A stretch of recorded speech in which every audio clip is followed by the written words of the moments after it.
So the sun is starting to set on the honeymoon phase for Halo Infinite's multiplayer. The game's been out for a few months, and everyone's had more than enough time to really dive in, have some fun, and kind of settle in on their own thoughts about the game.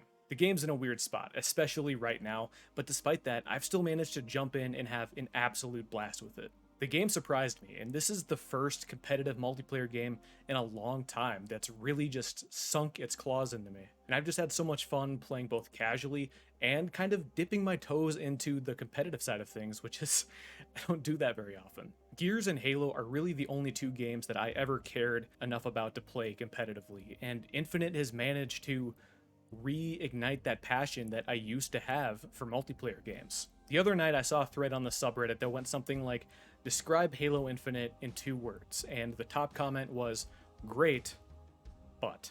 And that's going to end up kind of being the overarching theme for this video. Infinite's core gameplay is absolutely fantastic. It's some of the most video game fun that I've had in, I guess, recent memory. But I hate to say that pretty much every other aspect of the game outside of the core gameplay is extremely lacking. To the point now where it's like after a 5-year-long dev cycle plus a year-long delay with multiple flights and a beta period, the game still feels like it's in early access. There's no progression system, there's a ton of missing content and features, the main menu is just a mess, there's super basic quality of life features missing to the point where I feel petty even pointing them out. The big team battle mode hasn't worked in over a month. The desync issue has gotten completely out of control. There's a big cheating problem because of the lack of any, or at least a good anti-cheat, and it's a lot. I just feel like such a boomer these days, man, because I look at so many of these modern releases and all I can think is, back in my day, Reach launched with minimal bugs, a campaign, firefight, a fully realized multiplayer, custom games, Forge, multiple progression systems, social features, a beautiful and easy to use main menu, and extensive customization. And if it sounds like I'm being overly negative, it's because, yeah, I'm disappointed. I've been a fan of this series since I was like 6 years old and watched my dad play Combat Evolved for the first time. This is the longest time frame between Halo games that there's ever been. My point in saying all that is that it feels like it's been a lifetime since Halo 5 came out. So for Infinite to finally launch and it's like, a progression system, what's that? I feel a certain way about it.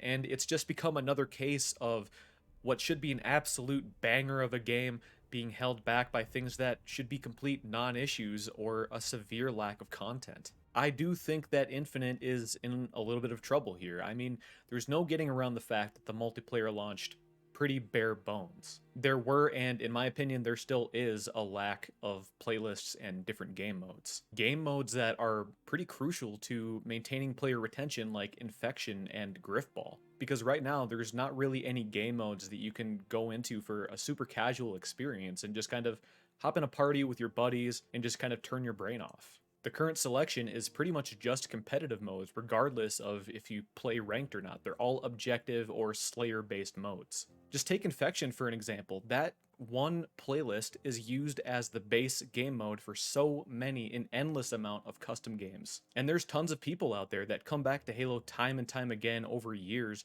just for custom games and the more casual modes. And for not only Forge to be missing, but there's no weird game modes, custom games is pretty much broken, and so is Big Team Battle.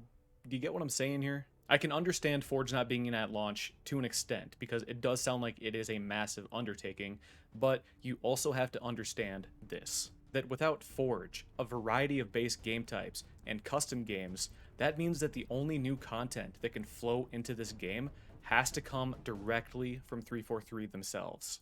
And it sounds like new maps and a lot of new game modes are months away.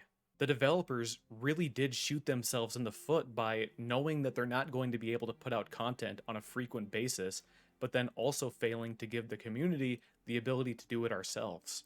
And if you're going to say, well, Nick, not everybody plays custom games, that's fair, but also remember that Halo has had a history of taking the really good community-made maps and then adding them into matchmaking. There's maps in Halo Reach, Halo 3, I'm pretty sure even Halo 5, that people from the community made in Forge that 343 added into matchmaking, giving everybody new maps without them having really to do anything.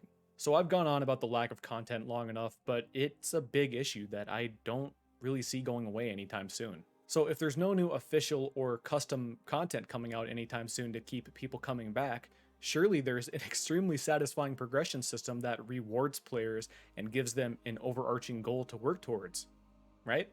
To be completely honest, this is one of the aspects of Infinite that frustrates me the most because I feel like it speaks to a much larger issue. And I think a lot of you guys can probably relate to this as well. One of the things that frustrates me the most about modern games is that it feels like things are regressing.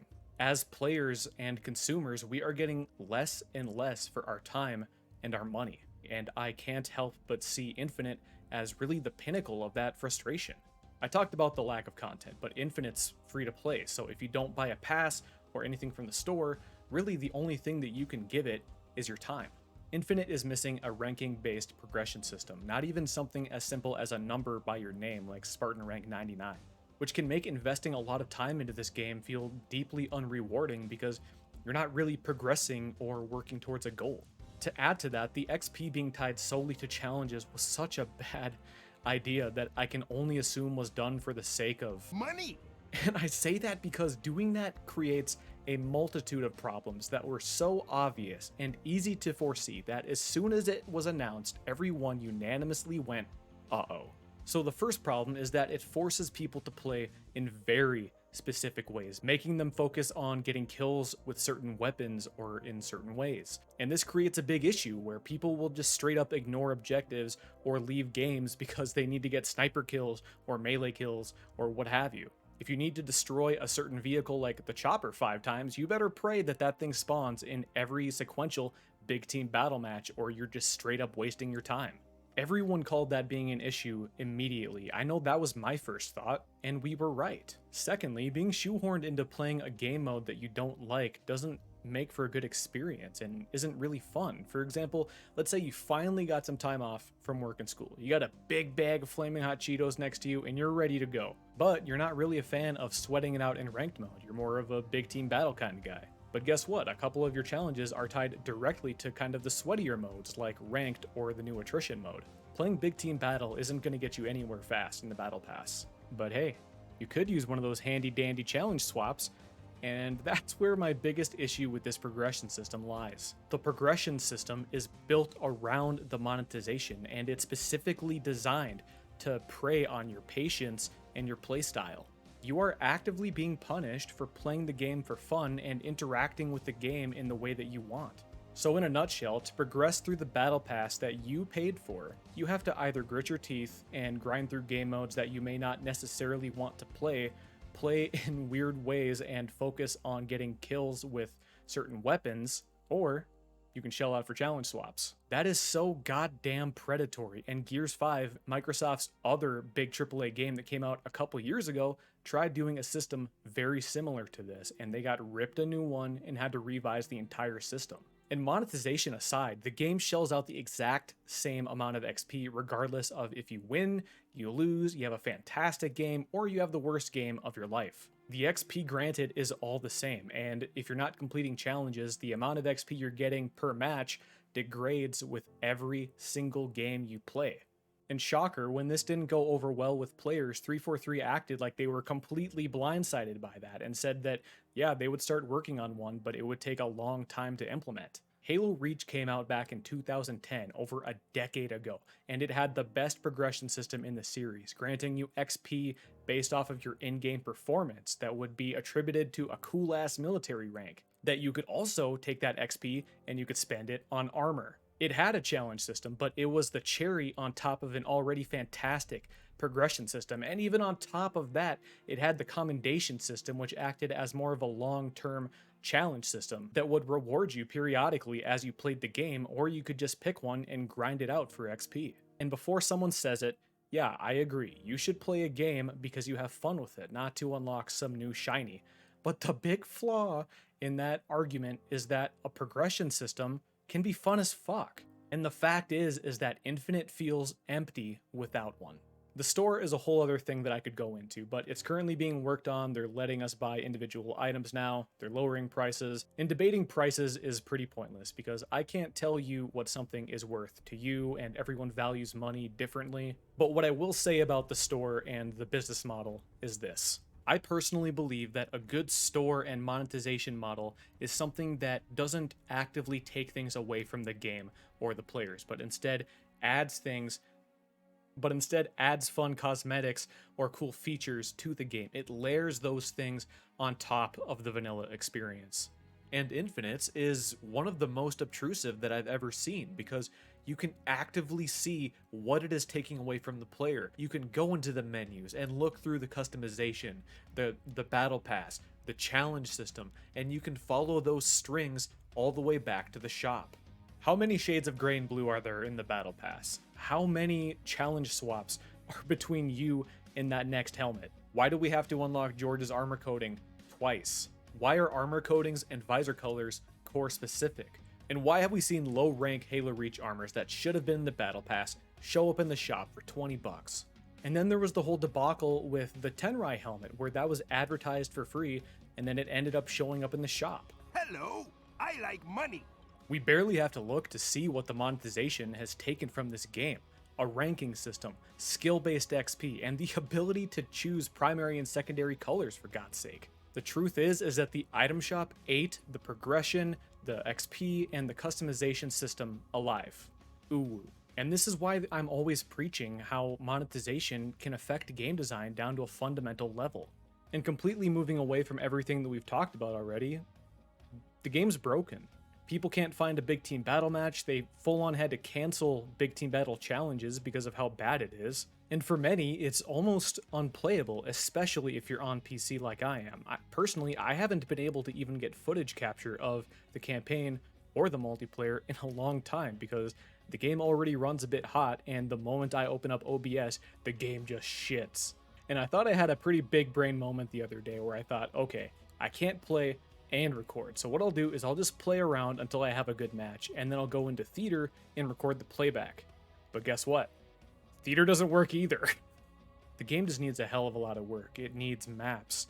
It needs game types. It needs bug fixes. In my opinion, it needs a complete UI overhaul. It needs social features. Social features are one of the most underappreciated aspects of Halo 3 and Halo Reach, and to this day, there has not been a single game that has come close to replicating that success. They are leaving so much on the table by not implementing systems like that. And I haven't even had time to bring up the whole desync issue that's plaguing the game right now, where people are lagging all over the maps during matches, and shots aren't registering, melees aren't registering, and then partnered with no player collision, it turns melee battles into kind of a crapshoot.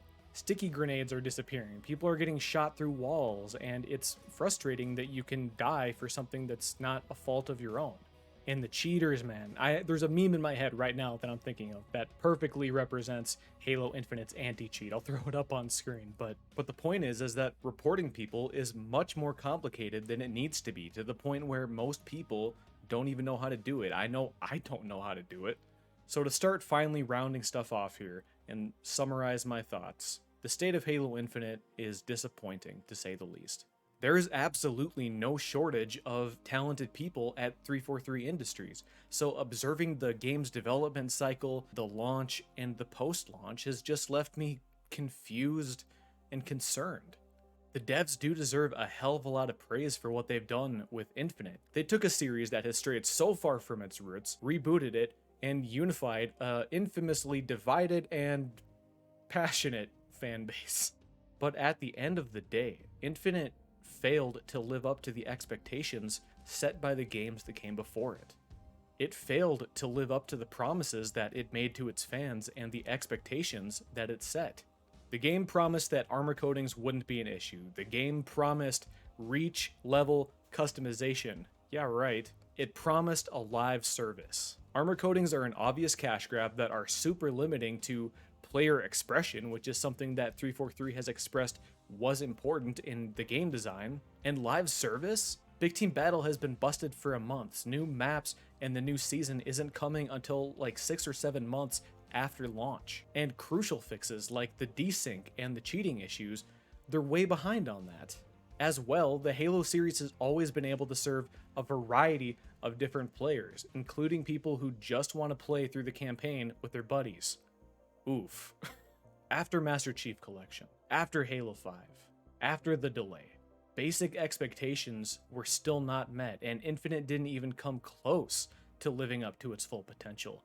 And that's why I'm frustrated. Even if you disagree with some of or hell all the things I've said today, I hope that you can at the very least see where I'm coming from here, as someone who cares about games and wants to see Halo succeed so badly. Be sure to let me know your thoughts on all this down in the comments below. If you made it this far, dropping a like really does help me out, and if you're new around here, consider subscribing. But until next time, guys, have a good one.